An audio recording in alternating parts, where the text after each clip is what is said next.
দেখুন আজ আমি এখানে এসেছি পার্কে বাবুকে নিয়ে খেলা করতে। বাবু এখন দোলনায় ঝুলি করবে। এই দেখুন কি সুন্দর, বাবু এখন পার্কে ঝুলি করবে। ইয়া বাবুকে এখন দোলনায় দলি করাবো আমি। বাবু খুব সুন্দর খেলা করবে। ইয়া ইয়া বাবু পার্কে ঝুলে।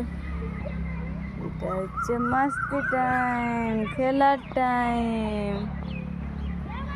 বাহ, বাবু দোলো করে, দোলো করে, বাবু হাসি করে।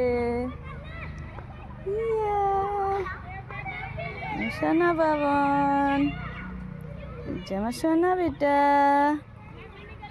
বাবু কি করছে?